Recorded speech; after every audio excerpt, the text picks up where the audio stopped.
you're close to your siblings. Yes. How does it affect you then when they get involved, like Janet's Super Bowl flat? Oh, I can't speak for my sister, but Just tell me how you responded as a brother and as a viewer. with love. Actually, I was looking right at it, and I didn't see it. I was at a friend of mine's house in La Jolla, Ron Burkle, and in a movie theater, it was huge on the screen. I didn't even see it. So I heard all this controversy the next day. I said, that's not true. I saw none of it, so. Do you think the controversy was overblown? And do you Yes. think it's a Jackson-related phenomenon, or is it a testament to our time socially in this country? Well, that's an interesting hypothesis, too. It's both. It's hard to answer, really. I'd rather not answer that one. Okay. Did you call her and say, don't sweat the small stuff? Yeah, something like that. Be strong. This too shall pass. Don't worry about it. You know, I've seen worse things. I said, Janet, I once, you're too young to remember, but I once watched the Oscars with David Niven on it, and a naked man came running across, streaking. Now, he didn't get there on his own. That was organized, but they didn't say much about that. I'll just say that much. That was live around the world. Let me say, The next day it was a joke. It was a joke. I think there is a Jackson component. I think there is. You can say that. Okay, I just did. You can say it. I did. I think it was exaggerated, and I think that the Jackson connection was part of the reason it was exaggerated. Thank you, Laurel. So as you go forward in this record, what are we going to expect? I mean, they're going to hear this on the radio, and then people are going to send in their money, and it's going to go to these kids in the Indian Ocean region? I would like that very much. Very much. Now tell me how that act of largesse, that compassion, will make you feel. How do you know? Sometimes I think I feel better giving than receiving. I think it really is true. It is true. In my life. Of course it's explain true. the mechanics of that in your own life. It's just the idea. I don't know if it's the psychology of it or what. I just love working hard on something, putting it together, sweating over it, and then sharing it with people and having them love it. And I always pray that they like it. And that's what gives me great satisfaction as an artist.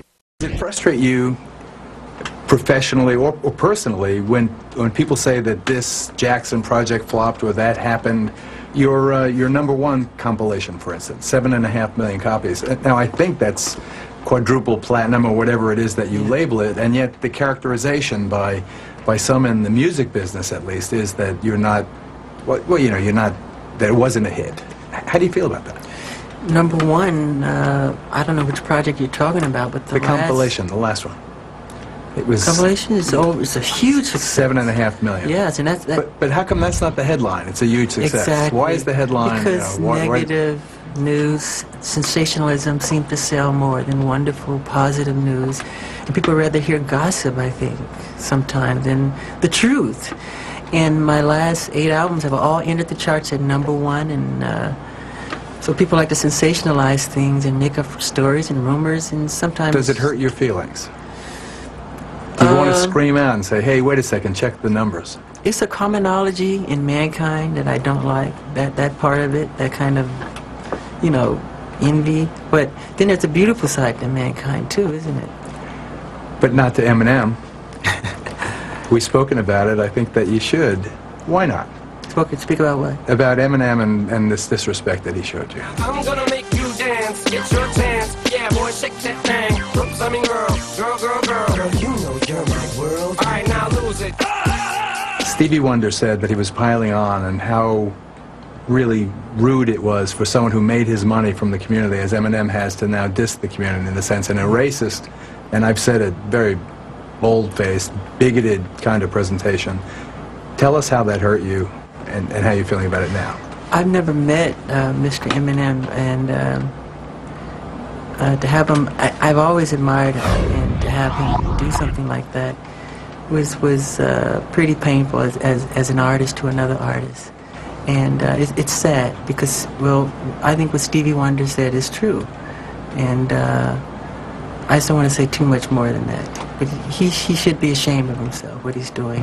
Stevie said he's bull***, is what he said. Stevie did, and he used the word. He is bull***. That's what he said. I mean, I'm not saying it was Stevie said it. And Stevie is he's amazing. He's one of the sweetest men in the world.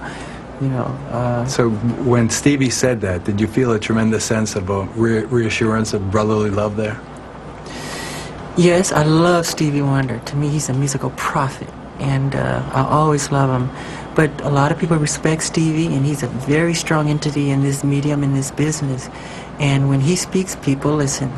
And it was wrong of Eminem to do what he did. I've been an artist most of my life doing what I do, and I've never attacked another fellow artist. Great artists don't do that. You know, you don't have to do that. I mentioned Janet's, fiasco and the exaggerated response to it. Once again, do you think he only did it because he knew he could get away with it because you're Michael Jackson? Yeah, but it doesn't hurt, really. It's silly. It's kind of elementary, but I hope he's having fun. It's like a poo-poo joke. Yes, yeah. Yeah. Well, it still hurts your feelings, and you don't want your kids to see it. Oh, God, I would hate it if they saw it. I would hate that. Finally, we studiously avoided the case. We've not talked at all about the case that's pending. You're under this gag order. I know that you have received the permission from the judge to read a statement.